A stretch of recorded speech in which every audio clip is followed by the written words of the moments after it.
Dengan pada kali ini, angka baiknya mereka satu dalam doa.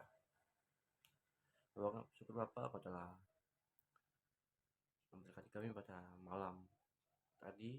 Kami sudah tidur dengan nyenyak, dan pada pagi hari ini kami akan mendengar sedikit dari firman-Mu yang dapat berkati apa yang akan kami dengarkan pada hari ini.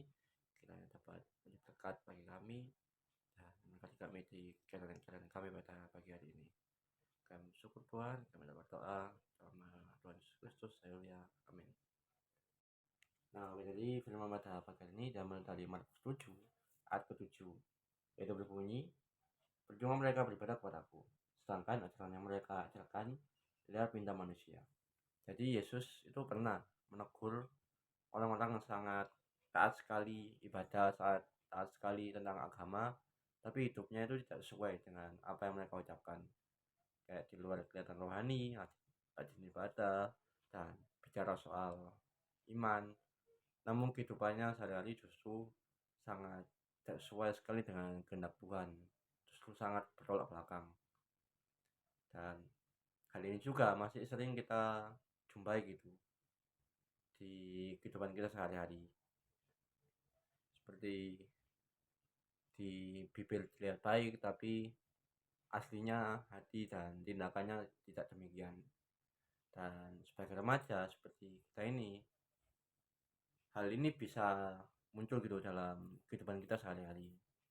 Misal kita mengaku percaya pada Tuhan, tapi tindakan kita masih gitu-gitu aja gitu.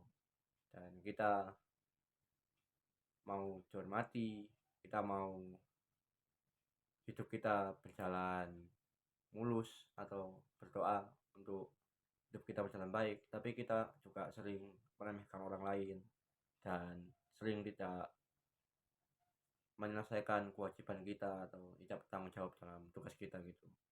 Dan Yesus juga mengingatkan bahwa iman bukan hanya soal apa yang kita ucapkan, tapi bagaimana kita hidup.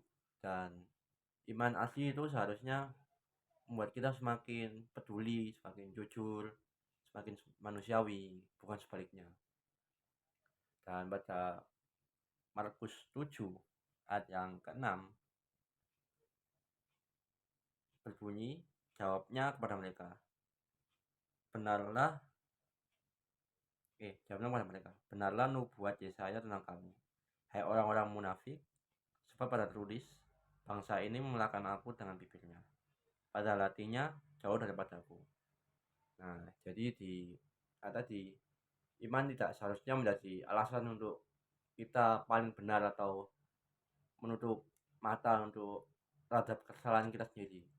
Justru semakin kita beriman, kita semakin sadar kita mau belajar gitu untuk memperbaiki diri, mengakui kesalahan dan minta maaf jika kita ada salah, dan sedikit demi sedikit berubah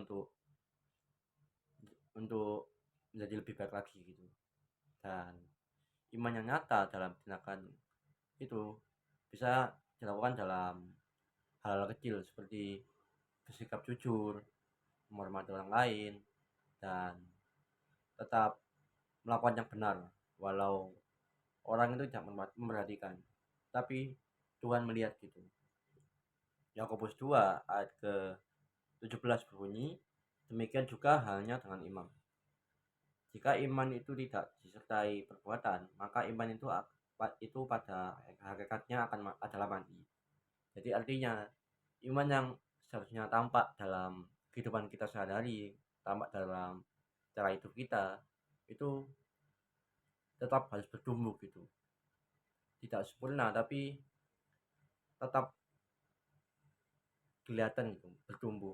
Dan kiranya iman kita tadi tidak berhenti pada kata-kata kita saja, tetapi nyata dalam sikap dan perbuatan kita sehari-hari. Oke, jadi sekian dari renungan pada pagi hari ini. Sebelum kita mengakhiri renungan pada pagi hari ini, baiknya mari kita satu dalam doa. Bapa, kami bersyukur Bapa, pada pagi ini kami sudah mendengarkan sekian firman-Mu yang dapat berkati apa yang didengar, supaya menjadi berkat dan manfaat bagi kami dan untuk kehidupan kami juga ya Bapak. Kami bersyukur Bapa, Kami berdoa dalam nama Tuhan Yesus Kristus. Haleluya. Amin.